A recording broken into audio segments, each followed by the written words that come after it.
سیدنا ابوبکر، سیدنا عمر یکی مسئله نافهمایی دارن و حق هم هست به جانب عمر.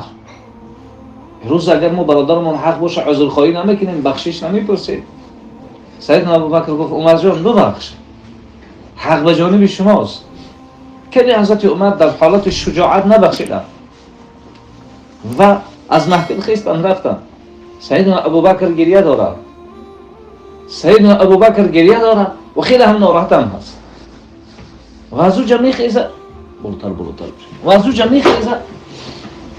سیدنا ابوبکر بلو ما هم میخیزیم انشاءالله. بلو سیدنا ابوبکر رضی الله تعالی عنه و ارضاه گریه میکنن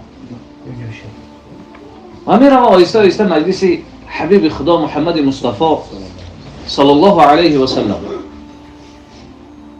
سیدنا وقتی میره و یک پوچه بروک بالا هست، یک پوچه بروک پایان. حبیب خدا ابوبکر تماشا میکنن، میگن صاحبکم، رفیق شما، دوست شما، عزیز شما با کسی جنجال کرده. عادت جنگ یک طرف کشار یک طرف کنده میایی. وقتی نزدیک شدن حبیب خدا هرگز نمیخواست ابوبکر ناراحت ببینه. ما بک ای ابوبکر، ابوبکر جان چیش دست چرا این ناراحتی؟ سیدی او حبیبی، سیدی من، دوستداری من، حبیبی من محمد صلی الله علیه و سلم. بین ما و عمر مسئله نفهمی بود، لکن حق به جانب عمر بود. پس چرا حق به جانب عمر است؟ ناراحتی از جان عمر مرا نبخشید. ناراحتی میگه است که مرا عمر نبخشید. رسول الله اینقدر ناراحتی گفت ابوبکر تو را خدای عمر میبخشه و تو را خدای عمر میبخشه و تو را خدای عمر میبخشه. لحظه حضرت عمر تسکین یافتن، آرام دغدغه ستادانه خانه ابوبکر بیاین تا از ابوبکر عذرخواهی بکنن، نیافتن و دوان نزد حبیب خدا آمدن. همون جایی که حضرت عمر نمایان شدن رخسارهای مبارک سرخ شدن.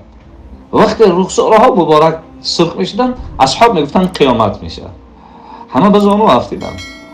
عمر میگه عیب ماست، ابوبکر میگه نه عیب ماست. عیب بالای خچون آوردن جنجال است. برادر حبیب خدا سخنی گفتن تلفظش دشوار است. گفتن ای اصحابی یاد داره زمانی ما گفتم من پیغمبرم همه شما مرا دروغگو گفته بوده فکذبتم. همین جوان مرد مرا قبول کرده بود. اینا ناراحت میکنه. همه مرا دروغگو گفته بوده جز از ابوبکر. سیدنا عمر رضی الله تعالی عنه میفرماید از همون زمان کسی ابوبکر ناراحت نکرد. حتی هم رسول الله صلی الله علیه و سلم از دنیا گذشتن. حضرت عمر توصیه کردن ابوبکر خلیفه کنین و خلیفه هم شد و بعد از آن آمدن گفتن عمر تو نفری هستی که رسول الله گفته بود بعد من پیغمبر شو تو میشی، چرا خلیفه اول نشدی؟ گفت وای بر شما. یک شب که ابوبکر با حبیب خدا گشته است، یک شبش از ما و از اولاد ما بالا است. گفتن اون کدام شب است؟ گفت شب هجرت. غیر ابوبکر کسی در بر رسول الله نبود. راه میگشتن از 4 پهلوش و مردم نگاه میکردن و تصور میکردن که با حبیب خدا 4 نفرن و حالا 4 نفر نیستن. گفتن چند نفر بود؟ 1 نفر. رسول الله صلی الله علیه و سلم ابوبکر صدیق خلیفه اول وای بر حال شما. یک شب که رسول الله صلی الله علیه و سلم گفتن ابوبکر با رسول الله شب گذرانده است، از من و از اولاد من هم بالا هست. رسول اکرم صلی الله علیه و سلم شب معراج آمدن با عمر عجیب صحبت کردن. عمر والله در جنت یک قصر دیدم دیگه از این قصر زیباتر ندیدم. سیدنا عمر گفتن چگونه قصر بود حضرت جان؟ گفت یک خیشت از طلا و یک خیشت از نقره بود و همون لای دیوال بینشان از سیم و زر بود و از این دیگه منظره زیبا نبود. عمر این منظره مرا در هیجان آورد و سوال کردم که این منظره زیبا کی را انتظار است؟ فقالوا لشاب من قریش، گفتن حضرت جان یک جوان قریشی را انتظار است. حبیب خدا خود که قریشی بودن، فظننت انی انا هو، حضرت میگه من گمان کردم که همون قرجون بالا، من گمان کردم که همون مرد قریشی من هستم.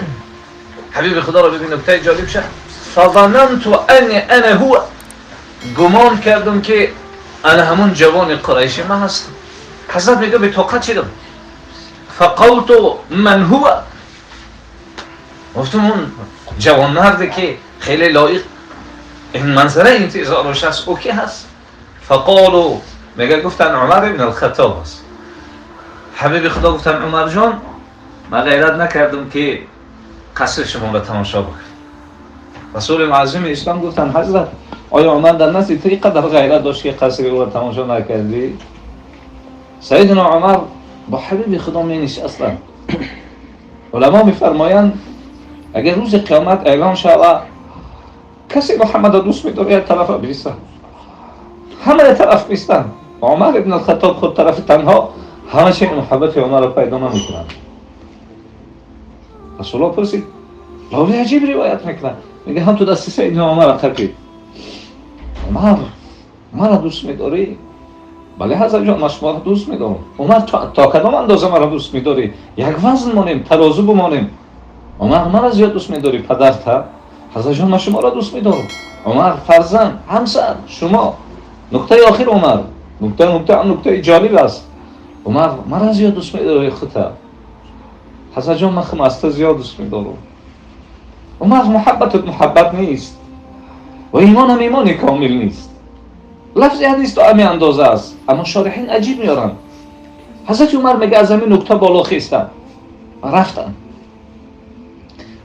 و هم پریشان بودن. با فرزندش عبدالله وا خوردن. عبدالله گفتن آتا جان چرا اینقدر پریشانی؟ گفت بچم محمد ابن عبدالله مرا سوال کرد مرا زیاد دوست می‌داری یا خودت؟ در جواب گفتم خب من از تو زیاد دوست می‌دارم. گفت پدر جان چرا نگفتی که از جان عزیزم دم تو برای من عزیزی؟ گفت عبدالله عمر نفری نیست هوا برای، ولی عمر نفس سوال میکنه وای نفس تو زیاد محتاج به محمد داری یا به خودت؟ و سوال دوم ای نفس تو روز قیامت پیش خدا میری با اعمال خودت میری یا به شفاعت پیغمبر؟ گفت پدر جان نفس چی گفت؟ گفت نفس گفت عمر از تو دارم زیاد احتیاج به پیغمبر دارم، اما روز قیامت پیش خدا میرم من به عملای خودم نمیرم و ما امید و آرزو و شفاعت حبیب دارم. و دوباره آمدن هم تو دست مبارک خبیدن گفتن حضرت حتی از جان خودم دم تو برای من عزیزی. نو ایمانی تو کامل شد و سعادتمندی و نیکبختی تو نو کامل شد.